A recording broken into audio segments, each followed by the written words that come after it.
실패 속에서 드러나는 하나님의 영광입니다. 우리가 이 보배를 질그리게 가졌으니 이는 능력의 힘이 큰 것이 하나님께 있고 우리에게 있지 아니함을 알게 하려 함이라.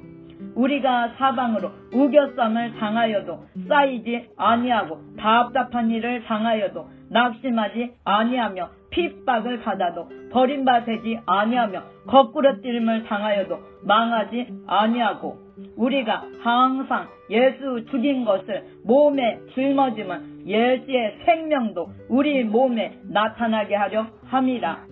우리 산자가 항상 예수를 위하여 죽음에 넘기오면 예수의 생명이 또한 우리 죽을 육체에 나타나게 하려 함이니라. 지난 시간에 우리는 바울이 처해져 있는 절망적인 상황에 대해 말씀을 나누었습니다.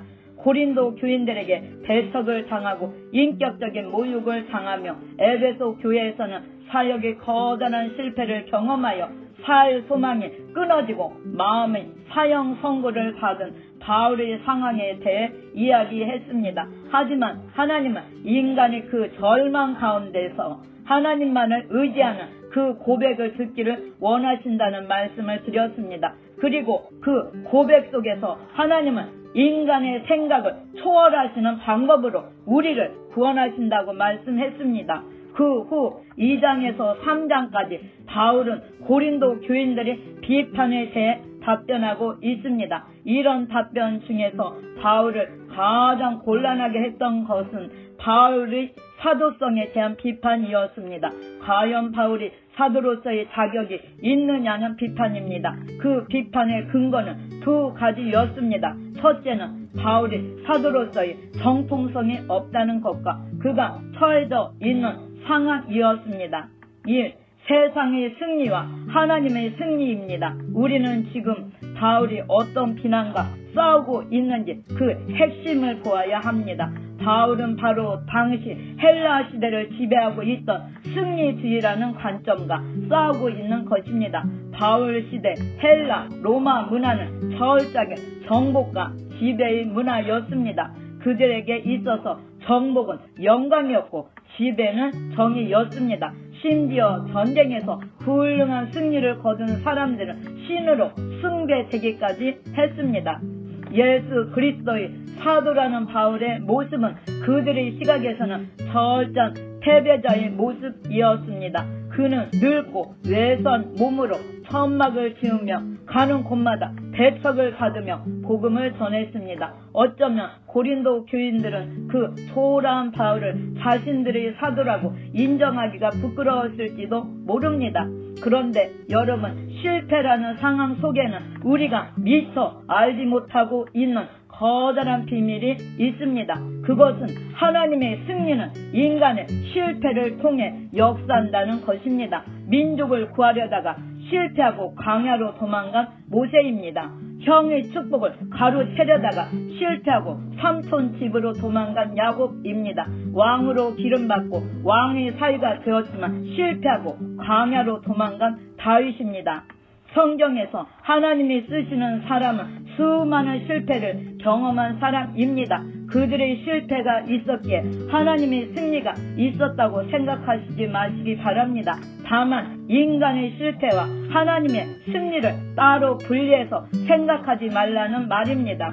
인간의 실패 역시 하나님의 승리 안에 있는 것입니다. 지금 나의 실패 역시 하나님의 승리의 일부분인 것입니다. 이것을 믿습니까요?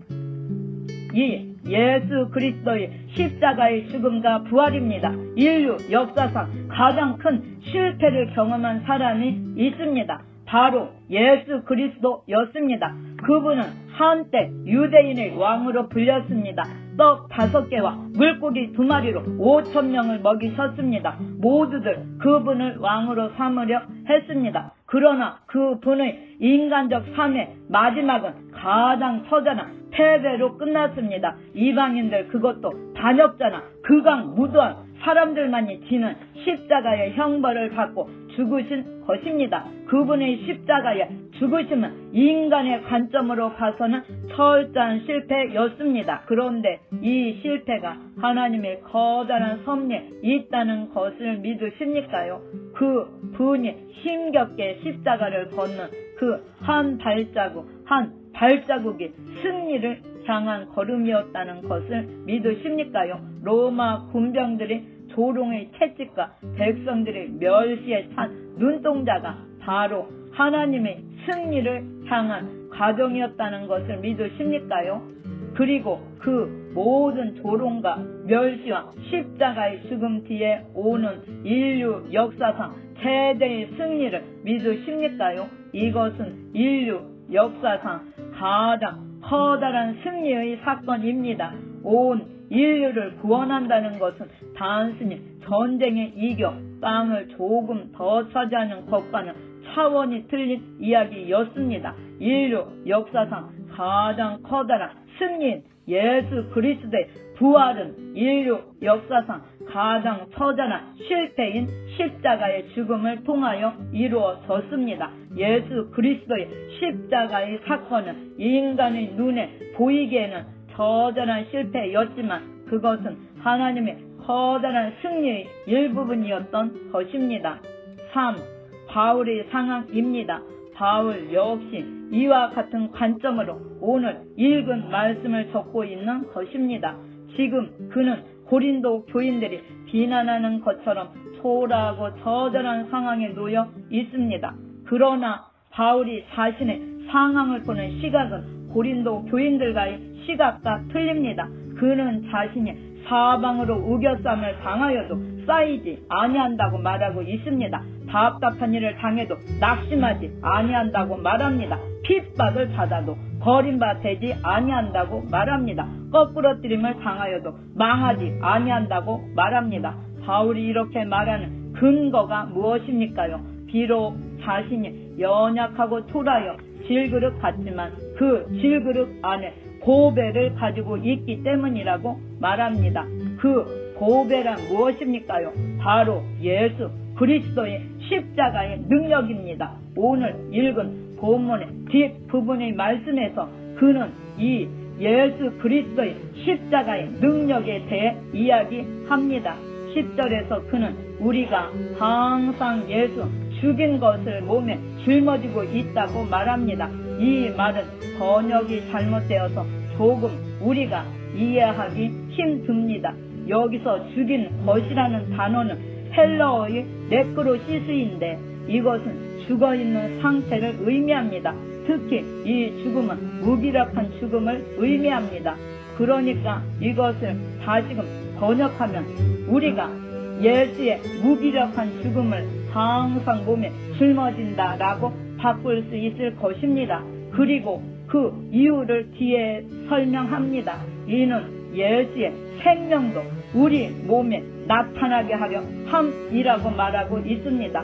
또 11절에 우리 산자가 항상 예수를 위하여 죽음에 넘기오면 예수의 생명이 또한 우리 죽을 육체에 나타나게 하려 함이니라고 말하고 있습니다. 바울이 10절과 11절에서 말하고 있는 것은 무엇입니까요?